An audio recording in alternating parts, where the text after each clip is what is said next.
depuis New York, et bonsoir à vous, Yonatan Arfi. Bonsoir. Merci également pour votre présence. Vous êtes président du Conseil représentatif des institutions juives de France.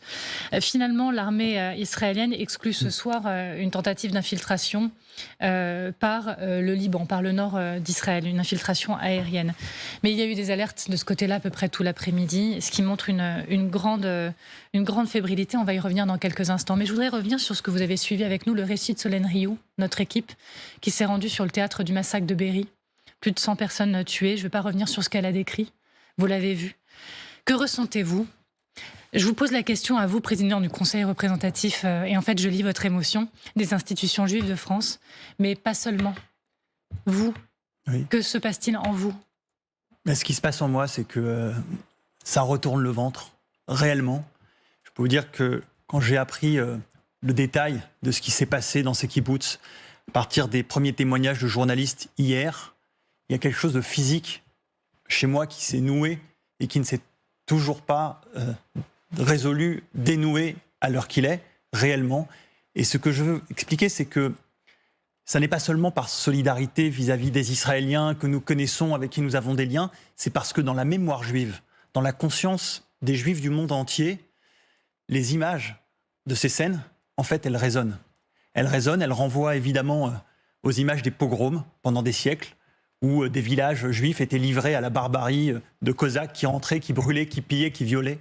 C'est ça qu'il y a dans la conscience juive, une forme de précarité indépassable, insurmontable, que l'État d'Israël est censé avoir résolu, et d'un coup, on est renvoyé à cette précarité diasporique absolue, pour le dire dans ces termes, comme si c'était un immense bond en arrière pour la condition des Juifs dans le monde entier. Et de ce point de vue-là, c'est quelque chose qui va bien plus loin que simplement la solidarité avec les Israéliens directement victimes. Alors on entend votre émotion qui est évidemment très très forte, et on imagine qu'elle est partagée par l'ensemble de la communauté juive en France. C'est dû à ça, ce que vous nous décrivez, sur le fait qu'au fond, les Juifs se sentaient en sécurité parce que ça faisait plusieurs années maintenant qu'il n'y avait pas eu de drame de très très grande ampleur, et qu'au fond vous êtes surpris par ça, ou bien vous dites nous savons que ça peut arriver à tout instant. Au fond, il y a, vous savez, 2000 ans de vie diasporique en France. On laissait des traces dans les consciences juives. Il y a eu des trahisons, je rappelle évidemment lors de l'affaire Dreyfus, la période de la Shoah, bien sûr, qui font que pour les Juifs, il y a un sentiment d'insécurité assez profond qui, malgré toutes les assurances que nous avons bien entendues en vivant en France dans une démocratie, hante les esprits. C'est une réalité de la conscience juive qui est partagée par beaucoup de consciences universelles qui ont saisi quelque chose à travers cela. Et de voir Israël ainsi attaqué, de voir ces populations civiles massacrées avec cette violence, ça remet ces scènes dans un cadre bien plus large. Ça n'est pas un conflit territorial à ce moment-là qui se joue, ça n'est pas je ne sais quel acte de résistance, comme certains peuvent vouloir le dire. C'est bien un pogrom, il faut dire les choses, avec comme carburant l'antisémitisme. La charte du Hamas prétend exterminer tous les Juifs. C'est le projet de l'organisation terroriste islamiste du Hamas. Il y a une autre organisation qui a cette volonté-là, c'est le Hezbollah. Et j'en viens à la question suivante. Est-ce que vous craignez un nouveau front au nord d'Israël ? On a vu les alertes retentir toute la journée encore, alerte à la roquette, parce qu'il y a une suspicion de passage de la frontière par les voies aériennes, par la frontière libanaise. Est-ce que vous craignez l'extension du conflit ? D'autant plus que le Hamas appelle les nations arabes et musulmanes à prendre part vendredi à l'opération qu'il qualifie de déluge d'Al-Aqsa. Ça s'est passé par la voie d'un communiqué. Nous appelons les peuples arabes, musulmans, les Palestiniens du monde entier, en particulier dans les camps de réfugiés à l'étranger et dans la diaspora, disent-ils, à marcher vers les frontières de la Palestine occupée, en solidarité avec la Palestine, Jérusalem et la mosquée Al-Aqsa. Vendredi, jour de prière collective pour l'islam. On va vers l'extension du conflit. Évidemment, le scénario noir, c'est l'embrasement régional complet, un front au nord, peut-être d'autres fronts aussi dans d'autres villes palestiniennes. Mais il faut être naïf pour ne pas voir qu'il y a déjà une dimension régionale à ce conflit. L'Iran est partie prenante. L'Iran a très certainement, je n'ai pas d'informations directes, mais enfin l'Iran a très certainement soutenu cette attaque du Hamas. Elle l'a en tout cas matériellement aidé. Donc on a incontestablement une dimension régionale indépassable dans ce conflit, le rôle que jouera, la position que prendra dans les jours à venir l'Arabie Saoudite sera à mes yeux déterminante, parce que selon les expressions qu'elle choisira d'avoir, est-ce qu'elle choisira de se ranger dans une coalition, j'allais dire automatique du monde arabe, dans une solidarité autour des Palestiniens parce que on retrouverait donc des schémas entre guillemets anciens, ou est-ce qu'elle acceptera de faire un pas de côté, comme elle était en train de le faire, et de prolonger les discussions en cours? Ce sera déterminant, parce que ce serait pour le coup inédit, et là nous rentrerions dans quelque chose de différent. C'est vrai que pour l'instant, l'Arabie Saoudite réserve un petit peu sa réaction. On attend de voir comment les choses évoluent. On voudrait vous interroger aussi sur les Français qui sont concernés directement par ces atrocités, morts ou disparus. 11 Français tués selon un dernier bilan donné par la ministre Catherine Colonna. Également 18 Français portés disparus, dont des enfants qui, a dit Catherine Colonna, vraisemblablement figurent parmi les otages. Alors on imagine que vous êtes en lien étroit avec les familles ou certaines d'entre elles. Est-ce que vous avez un peu plus d'informations? D'abord, je veux que chacun ait en tête qu'il y a beaucoup de petits bouts de France en Israël. Il y a des villes où on parle français dans la rue. Vous allez à Netanya, à Ashkelon, à Ashdod, dans certains quartiers de Tel Aviv ou de Jérusalem, il y a énormément de Français. On parle de 200 000 Français qui vivent en Israël, et donc il y a une respiration naturelle entre la France et Israël. Ce qui est certain, c'est qu'il y a beaucoup de victimes françaises mortes ou enlevées. J'ai pu m'entretenir cet après-midi avec la famille de Ethan, 12 ans, enlevé seul par le Hamas.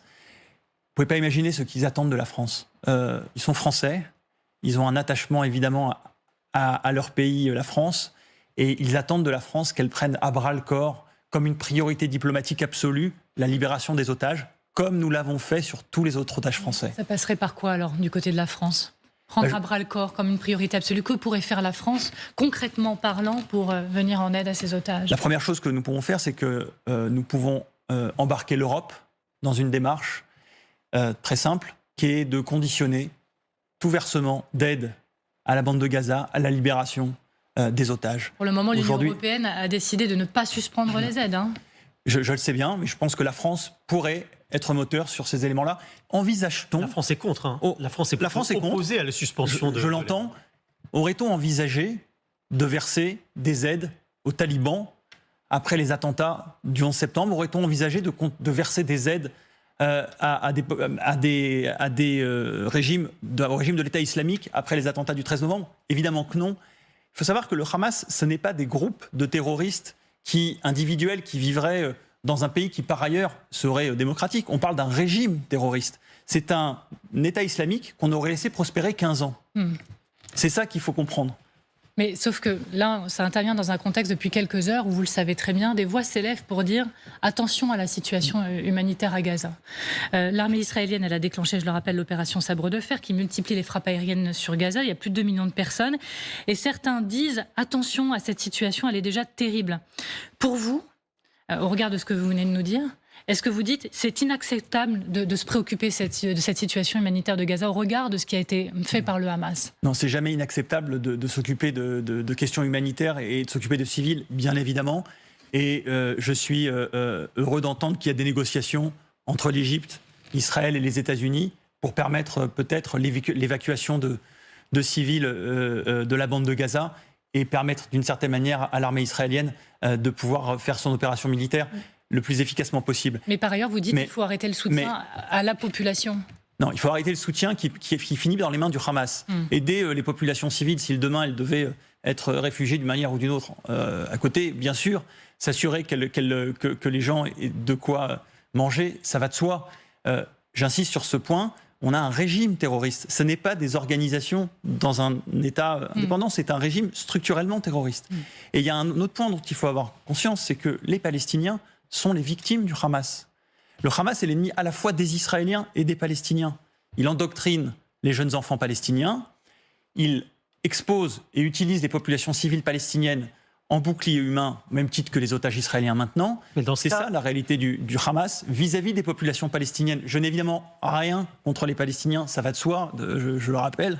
Les populations civiles doivent être soutenues.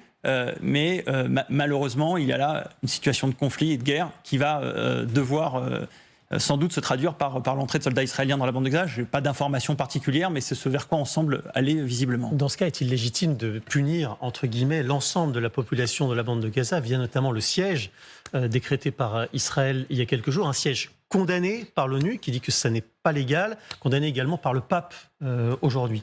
Est-ce que l'ONU a raison de condamner ce siège? Alors, on vient d'écouter un de vos intervenants, ancien secrétaire général adjoint de l'ONU, qui indique qu'il y a des conditions légales permettant le siège de ville, à condition qu'une proportionnalité soit respectée.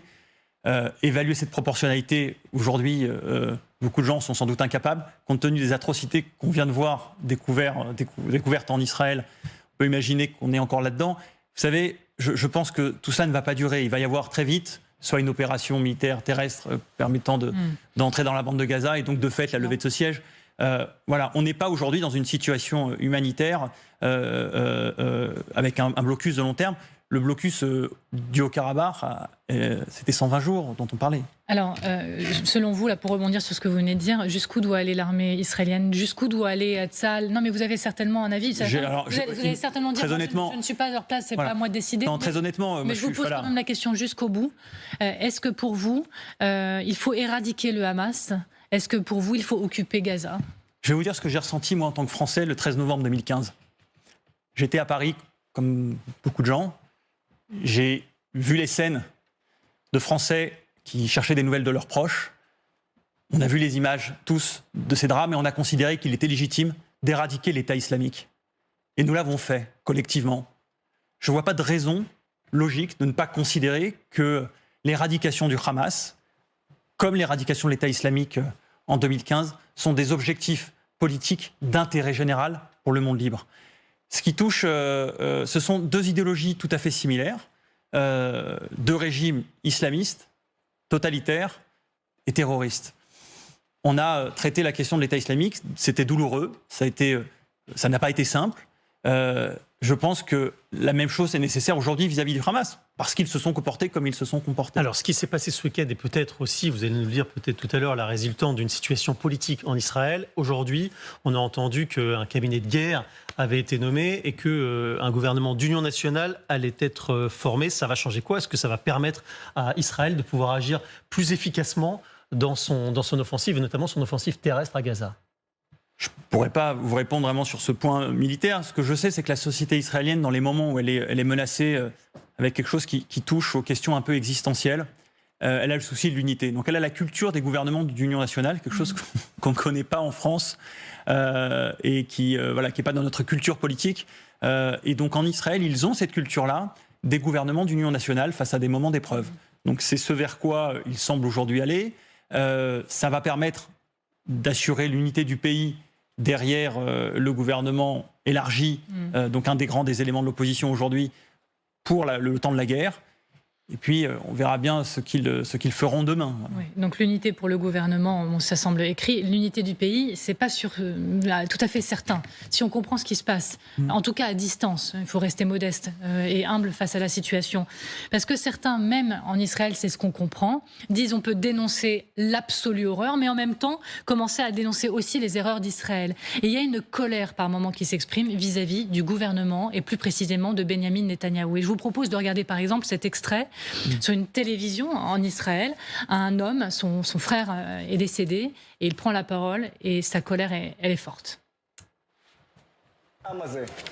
Monsieur le Premier ministre, sortez, allez voir les médias et présentez vos excuses pour les milliers de personnes qui ont été assassinées dans votre prison. Vous pouvez nous raconter des histoires jusqu'à demain.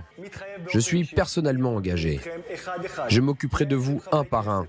Les 120 membres de la Knesset, Monsieur le Premier ministre, Ben Gvir, Naftali, toute la milice qui a été formée contre le peuple d'Israël. Nous, le peuple d'Israël, de droite, de gauche, amoureux de l'État d'Israël, prêts à mourir pour lui. Nous sommes les résidents du Sud. Dans notre chair, nous avons le sens de l'État. Si une fois de plus, l'un d'entre vous traite quelqu'un de droite ou de gauche, nous ne lui pardonnerons pas. Car regardez ce qui se passe maintenant. Et nous sommes ensemble. Shirel, je comprends la douleur. Mais vous savez, il y a beaucoup de choses que nous refusons d'aborder de nos jours. Pas de catégorie et pas de mensonge, monsieur. Il n'y a pas de catégorie. Il y a une nation qui a été renversée, monsieur. Il n'y a pas de catégorie. C'est très clair. Ne l'inventez pas, n'inventez pas d'histoire. C'est très clair, n'inventez rien. Je sais bien que ce n'est pas confortable pour vous. Je sais bien que ça ne vous arrange pas. Il n'y a pas d'histoire, monsieur. Il y a une nation qui a été renversée. Et je ne veux rien entendre. Il y a une nation qui a été renversée. Je respecte vraiment votre douleur, mais je veux que nous menions ce débat de manière respectueuse. Nous nous sommes tournés vers vous et nous l'avons fait en votre nom. Une nation a été renversée. Le gouvernement doit venir présenter ses excuses. Avant toute chose. On va s'entendre un peu mieux, Yonatan Arfi, c'est promis. Mais donc, est-ce que, voilà, soyons clairs, est-ce que vous la partagez un tant soit un peu cette colère vis-à-vis du gouvernement israélien? Parce que beaucoup se demandent comment on a pu en arriver là. Vous savez, je ne vote pas en Israël, je suis français, vis en France. Mais vous avez un avis? Donc j'ai pas de colère à avoir vis-à-vis du gouvernement israélien. Ce que je constate, c'est qu'il y a une société qui est fracturée de beaucoup de manières en Israël, qu'il y aura un moment où il s'agira bien entendu de regarder les responsabilités militaires, politiques, sur tous les plans. Mais il me semble que c'est tôt aujourd'hui pour le faire. C'est pas ce qui émerge, puisque l'accord de gouvernement d'union nationale traduit plutôt l'idée d'un rassemblement pour le moment. Le temps des bilans viendra certainement après. C'est le sens politique qui s'impose après chaque événement de ce type. Alors la France a des mots de circonstance, mais peut-elle aller beaucoup plus loin? On parle d'éviter la situation d'escalade, on souhaite une résolution politique du conflit, c'est ce que dit Olivier Véran. Franchement, vous y croyez, une résolution politique du conflit? Mais la résolution politique du conflit, moi, c'est une terminologie que je dénonce à la date d'aujourd'hui. Je le dis très simplement. Aurait-on envisagé de demander à la France de s'asseoir à la table de l'État islamique le 14 novembre 2015? Jamais. A-t-on demandé aux Américains de s'asseoir avec Oussama Ben Laden pour une solution politique négociée le lendemain du 11 septembre? Évidemment que non. Avec les régimes terroristes, il n'y a pas d'autre choix que d'imposer le rapport de force. C'est pas souhaitable. Les démocraties n'aiment pas la guerre. Israël est une démocratie. Elle fait la guerre sans l'aimer, comme toutes les démocraties. Les Israéliens sont comme nous, Français, attachés évidemment à une société apaisée, à se tenir loin de la guerre. Ils sont malheureusement contraints d'entrer aujourd'hui dans un conflit qui leur a été déclaré. Yonatan Arfi, est-ce que vous craignez l'importation du conflit en France? Est-ce que vous craignez que ce soir, les Juifs de France soient particulièrement en danger, plus qu'hier? En tout cas, le ministre de l'Intérieur a tenté de rassurer en disant qu'il y avait 10 000 policiers gendarmes qui seraient actuellement déployés pour protéger 500 synagogues, des écoles juives, des lieux fréquentés par la communauté juive. Il a précisé qu'il y avait une 50aine d'actes antisémites qui ont été recensés depuis samedi.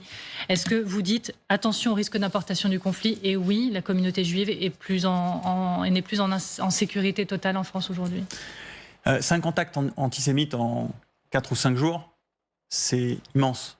On est sur un bouillonnement, sur une atmosphère inflammable, réellement, qu'on peut mesurer par des signes avant-coureurs, hein, l'incitation à la haine sur les réseaux sociaux, l'apologie du terrorisme, que l'on retrouve fréquemment, des insultes antisémites qui se multiplient.